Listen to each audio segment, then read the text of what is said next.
Everybody, it's really hot outside, so everyone is making these portable air conditioners out of ice chest and pounds of ice. I'm gonna go ahead and make one, and then I'm gonna explain to you why they don't make any sense except for one really niche situation. Okay, let's get going. 4-inch hole saw.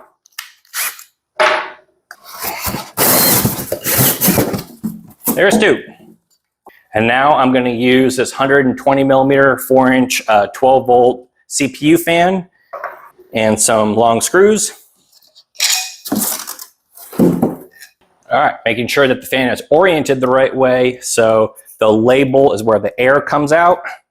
And I got these little fan grills just that way I don't bust my fingers.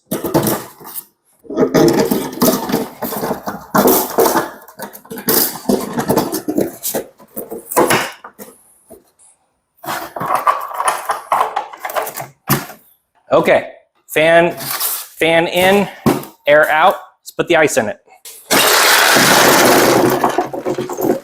We're going to put the lid on. So this is a little 10 amp lithium battery. I was going to use 8 AA's, but I can't find my AA battery holder. Okay, we got the fan plugged in. It's blowing that way. And it's cold. All right. Let's get the thermometer out, because these builds are not complete without using my IR thermometer. 60, 57, 55. If I could hold this thing steady. It's magic, isn't it? So there we go. That took me like not even 5 minutes to build. What have I just created? I have created a very fancy ice melting machine. And that's about it. Here's why this doesn't make any sense. Let's pretend that that was 20 pounds of ice. That came out of my domestic refrigerator, so it's probably more about 10. Let's just pretend it's 20 pounds because I've already done the math. To melt 20 pounds of ice from frozen to, sort of room temperature or whatever, takes about 2,900 BTUs. All right, so let's call it 3,000. 3,000 BTUs to melt ice. So thermodynamics works in reverse. If I were to take the lid off this thing, it would in fact absorb heat from my garage. It would absorb about 3,000 BTUs worth. Now, if you look it up, it takes around 4,000 BTUs to kind of cool a 100 to 150 square foot room.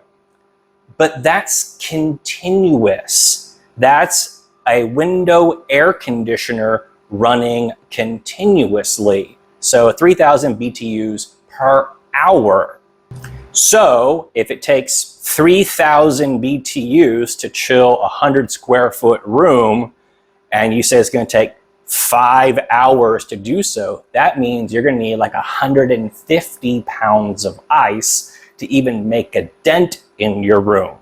So I would have to scale this up by like a factor of 10 or more to even make a dent in it. So people talk about using these things for emergency situations. So let's talk about 2 different scenarios.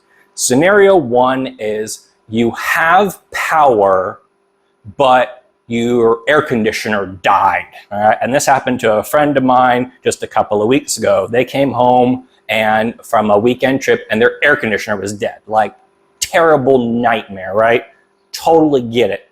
So if you still have power, you essentially have an unlimited supply of ice, right? So you can make a batch, put it in a freezer, put it in your bedroom, make another batch, put it in your bedroom. So if you want to do that like every hour or two, because that's what it would take to kind of keep this thing going, go for it.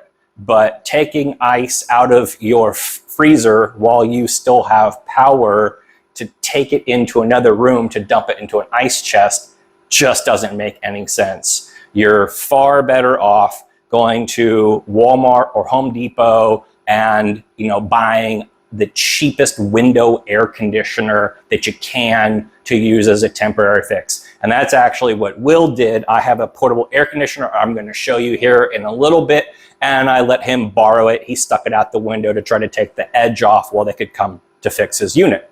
The second scenario is you have lost power. All right. Well, my first question then is, where are you going to get the ice from? If you have lost power, let's say it's just your street. It's not like the whole city. It's just your street, and you've lost power. So now you got to drive to the gas station to buy ice to come back to throw into your ice chest. I would be far more concerned about the food in my refrigerator or freezer going bad, but you're going to be going constantly back and forth to the store to buy ice. Now, what if it's a citywide or a statewide power outage? Where are you going to get the ice from? How are you going to keep refilling this every few hours when the ice melts? A much better use, a more effective use than trying to cool a room is to cool your body. So what I would do is pour some water on this, put my shirt inside here, roll it around and get it good and wet, and put it back on.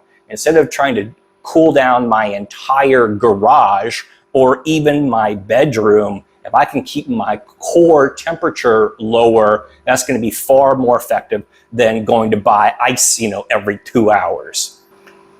It is true that this is nice and cool coming out of here, and it does feel nice, but it's not going to stay like that for very long. And even if I insulate this further, it doesn't matter. It's still only going to last a few hours at best. So here's two possible scenarios where this might make sense. Might. Number one is camping. For an overnight camping trip. My last camping trip was a couple of years ago. It was Memorial Day weekend, and it was hot. It was a huge mistake. So if you needed sort of a disposable air conditioner that you didn't want to spend a whole bunch of money on a portable AC unit, or you didn't want to carry it around, I built this for well under $50. The fans are like $5. The ice chest is like $5. The hardest part is picking what battery you want to use. Actually, the easiest thing to do would be to get 2 square 6-volt lantern batteries, twist them together to make them 12 volts, and it would run this thing all night. The ice isn't going to last that long, but at least you can take the edge off for a few hours. In this scenario right here, I would stick a dryer vent onto the output and run the hose up into my tent. Like this. These little fittings fit on top of here and will let me direct the air. And it's true, that does feel real nice. I can feel that pushing up, and it feels great. But it's not going to stay like that for very long.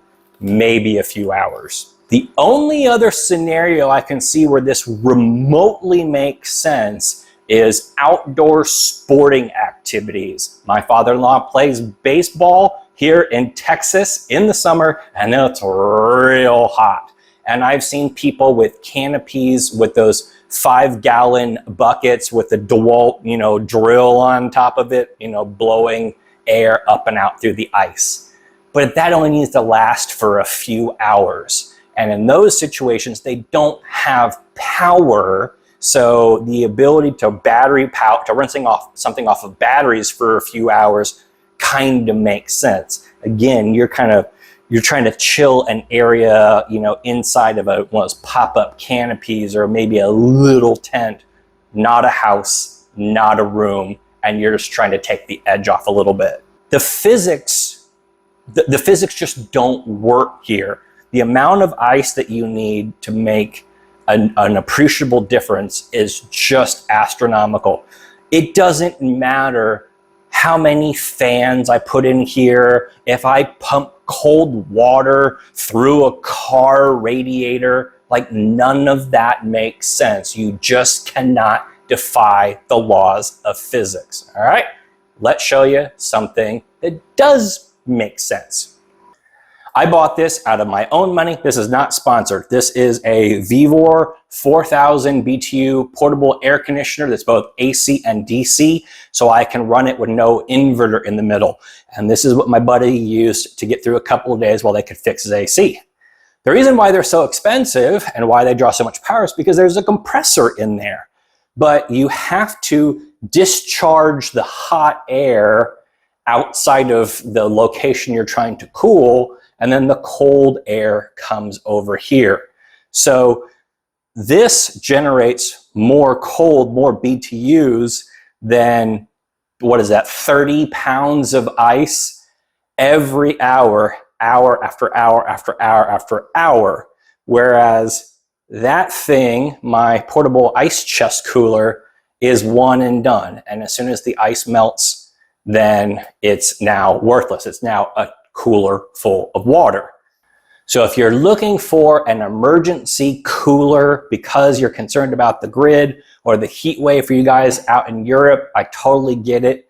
Save your money on these ice inventions. You're better off taking a cold shower, keeping your skin and your body cold and cool and wet, and using an air conditioner. These ice chests are just a waste of money unless you need them for very, very, very short durations.